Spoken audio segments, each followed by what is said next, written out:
Okay, I'm gonna take a somewhat different approach with my introspection for the day. It is Rosh Hashanah. It is the days of awe in the Jewish religion. And wow, CNN's a completely different lineup when everybody's off for Rosh Hashanah. But I wanted to take it in a different direction because some people are, how do I put this? Intent on arguing peripherals and not really focusing on the main intent in a lot of the content I do, which is a firm belief that the first step to solving all of the issues we have in the gaming community and all of the issues we have in the larger community is learning to talk to people who approach things differently instead of shutting them out and declaring them evil and some sort of enemy combatant and all that stuff. So I started on Twitter along this upon this line of sort of thought, and so I wanted to elaborate it here. I sort of think of people in a D&D party structure, a Dungeons and Dragons character structure, meaning in order to have a successful adventure, you need generally some sort of fighter, someone who serves as a rogue, a mage, and a priest. And this is sort of an embodiment of different skills and different approaches so that you've got people of different skill sets who can solve anything that, you know, the adventure may throw at you. And you can see here that, you know, the fighter is kind of a paladin or a fighter priest, combined kit. The mage is also sort of a dual class because he's got a mace and a crossbow. And it's tough to tell which one's a priest, which one's... No, that's probably a ranger type, druid type guy. The mage is probably the blonde woman in the middle with the staff and the bow and arrow. So yeah, maces are priests, right? And then you've got a bard in the little halfling playing the flute. And I wanted to use this picture because I didn't want people going, no, what about bards? No, what about me? What about this? What about this? Calm. There's an element of generality in metaphors that is impossible to avoid. And people have criticized me for not defining my terms. These videos would be 2 hours long if I had to define every metaphor or every trope I use. Don't be a trope versus someone. No one likes that. Except for the people that do it. And even they claim not to like it and then they do it themselves. But I'm getting ahead of myself. So let's start with the priest. Because the priest class in the real world tends to be the type of person that gets labeled a social justice warrior, right? Their power comes from their closeness to whatever moral authority they worship, whether that be a system of politics, whether that be a religion, whether that be atheism itself. There are some people that treat atheism like there is some sort of defined pantheon and everything that Richard Dawkins, Christopher Hitchens, Sam Harris, and that other guy I can never remember who's the fourth horseman, but they have never said a wrong thing ever, according to some people. They'll just quote Hitchens and Dawkins ad nauseum completely uncritically. But these types, I mean, the people that fight these fights do sort of kick into action. They are, sometimes in a roundabout way, the source of a lot of the healing that does get done in society. People have to identify a problem before we can find a solution to the problem. The thing that's important to remember about the priest class, about the cleric class, is that not all clerics are virtuous or worship virtuous gods. There can be evil clerics. The other thing I wanted to point out is that people who play healers, I do play priest class characters, and the thing that's kind of suck, and they tried to fix it in 3rd edition and just overpowered them, is that it takes a long time for healers to level up and get new spells and really become powerful. And it can be frustrating to play these characters in the early stages because they can't do much yet. You've got Cure Light Wounds and a mace, and that's about all you can do. You can turn undead at a really low level, but it doesn't work too well when you're at those lower levels because you haven't leveled up your skills yet.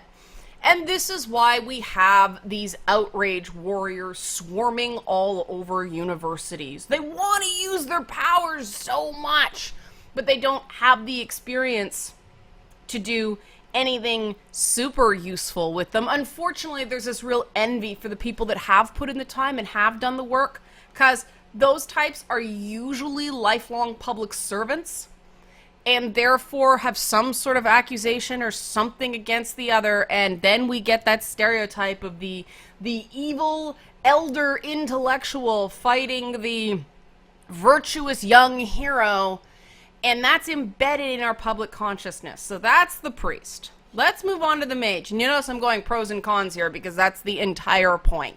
So if you identify with one of these things, don't freak out. Don't get offended. There's going to be pros and cons for all these classes. This is the point. The mage. The thing about mages is a lot of people think they're mages. But people don't act like mages. They start acting like fighters. And why do I say that? Mages, for all their intelligence, for all their skill, for all their power, do not do well on the front lines. You can't be a spellcaster and then engage in hand-to-hand combat. Why? Because mages can't survive direct melee attacks very well. They have low hit points. Also, it takes them time to cast their spells. You guys all know about casting time who have played this. So mages are extremely useful, but they have to be in the back. They have to have their more frontline fighters putting up that, you know, hand-to-hand combat so that they can work. So if you think somebody's a mage and they're out there yelling and screaming on the internet, they're not a mage. I'm not a mage, because I don't work in the background. I'd probably do better working in the background, but I couldn't get anything done because I didn't have a fighter in my party. I didn't have a rogue in my party. And so I had to switch classes to be more effective. Now, the thing about mages as well is when we all start off back in Mage University, back in Mage College, where all the outrage warriors are running around, mages are the ones, they learned how to cast Fireball.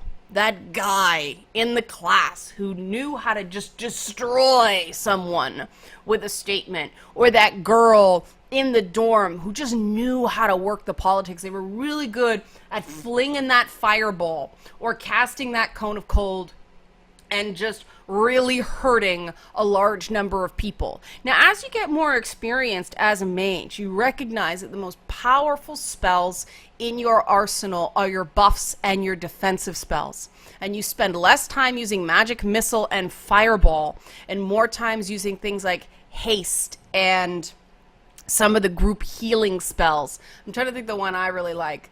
Because I play more priests now. I mean, Draw Upon Holy Might is the one I'm thinking of. You end up using those spells that help your other party members. Haste is the big one. First thing you do as a mage, you cast haste.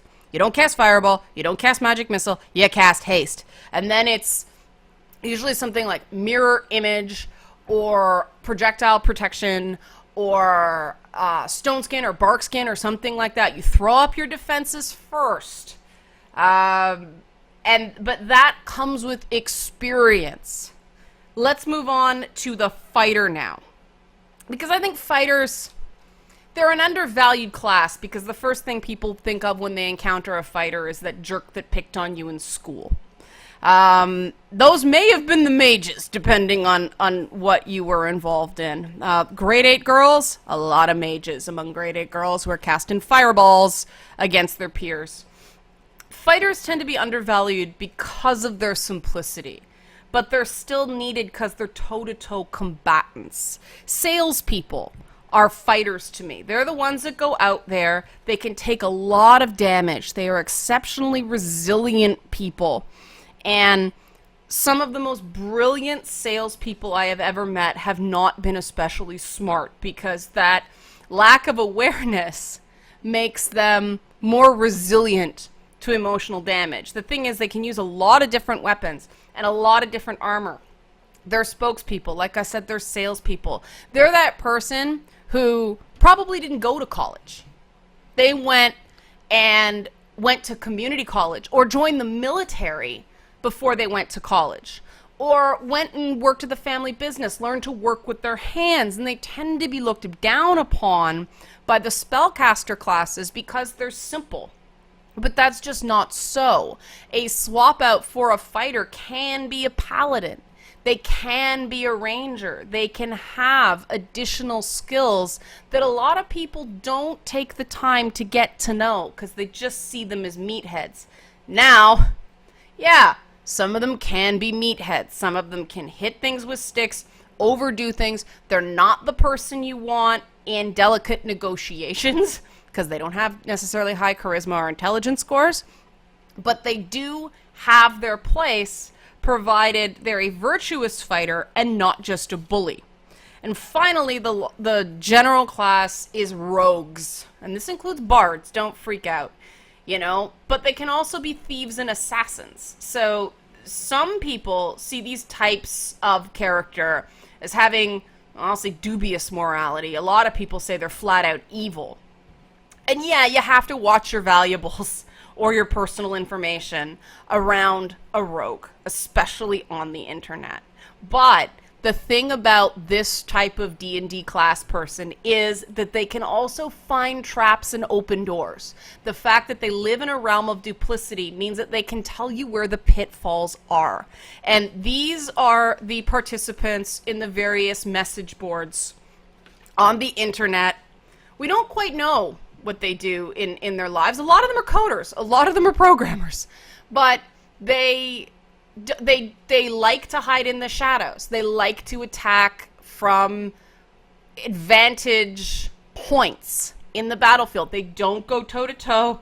They're dexterous in that they have high dexterity scores, but they don't do complicated spells. And this, of course, if a rogue can sneak up on a mage, they got him. If they can't, they're toast, because they use light armor, and the minute they're detected, they don't really have that many moves left. They don't do well on their own, but they can be a very, very fundamentally important member of a party because of that detect trap score, because of that hide in shadows backstabbed multiplier, because of that ability to stop people from stepping on a landmine or stepping on a trap that casts web or a petrification spell or something like that. So as you can see, all these classes have pros, strengths. All these classes have cons, weaknesses. But when we work together, we can do some pretty awesome things. And like I said, I've been the priest in a party in my work. I've been a mage in the background doing research and analytics and all that stuff. I've been the fighter. I'm kind of a crappy rogue. I'm really not good at the cloak and dagger stuff because I tend to either be a fact checker or the center of attention, and it's really hard to watch for the incoming danger, the potential traps when you're focused on other things. You really need that detect traps thing on. And that's why I don't discount anons on the internet or people that can educate me or inform me in that regard. I make sure I talk to people who do have their ear to the ground in that way, can tell me where the next potential trap is going to be. And because I listen, I'm better off. Because I can't be a mage anymore, I can't do direct research the same way. I rely on other people who go out and do that intricate spellcasting, that direct research, and make sure I use surveys and studies that are solid. And every so often, because I'm out there on the front lines going toe to toe with people, I need a really good healer. And that has been the thing I have found the most weak in my own personal Dungeons and Dragons party structure, because I used to be that person and now I can't be that person anymore. I'm right on the front lines. That is lacking. And so what happens? You end up with a lot of ongoing wounds, damage. I never have full hit points because there's nobody there to cast those spells. And so when you're ever in a town, you catch up on those healing, you stock up on those healing potions, but those are expensive and they're a finite resource. And so you do need that person in your party, not somebody out there, not the game board filled with kobolds and imps and rats and things like that. You don't expect those healers. Yeah, you might come upon a healer in a town somewhere, but you can't rely on it on the battlefield. You need someone in your corner. You need someone in your inner circle. And it seems to me that because all those priests have been diverted, all those support people have been diverted to the outrage classes, we're all feeling that. All of us fighters out there, who may not have started as fighters, but we sort of had to answer the call. We're all walking wounded right now because the people who are supposed to be offering the healing, the people who are supposed to be those support classes, are too busy, summoning undead and golems and these offensive spells that they added to priests, mostly in 3rd edition, to make them so-called cooler to play, more fun to play. And it neglected the fact that the main role of a priest is to keep the other playable characters on their feet. And I think that's a really interesting metaphor for life. So what's the moral of the story? Do not discount your class. I know we both deride and oversell the value of fighters. Most people, the first thing they pick is a fighter. It tends to be the first one that comes up, the default setting in a game. It also, I want to be a big guy and I want to swing a big axe and all that stuff. The first time I played Dungeons & Dragons, I played a mage. And I realized how hard it was after I died twice. The guys I was playing with were really nice. They let me re-roll a few times because they didn't know what I was doing. But I remember them going, "You sure you want to be a mage? You sure you want to be a mage? Because you only have 8 hit points." And I didn't know what that meant at first. So, they taught me that way. But I still, that was my natural inclination. But of course, I learned doing this job, you can't be a media personality with 8 hit points. You can't. You have to tank.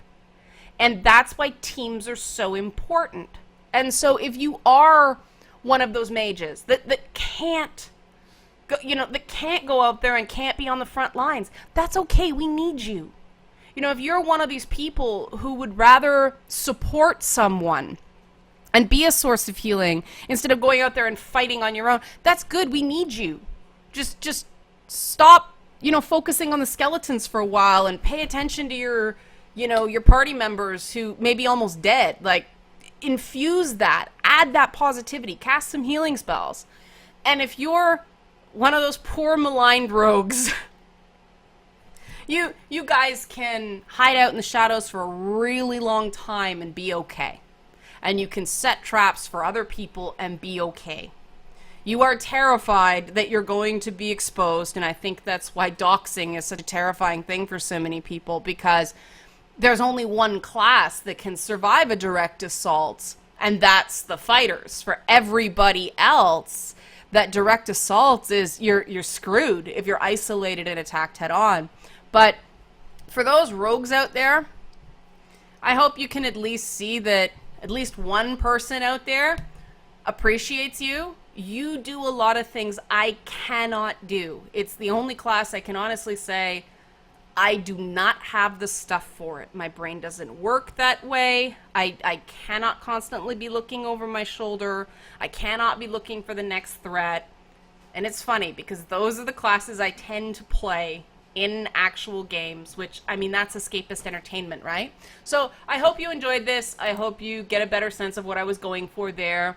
And look forward to your positive, on topic, non personal attack, useful, productive comments. Thank you.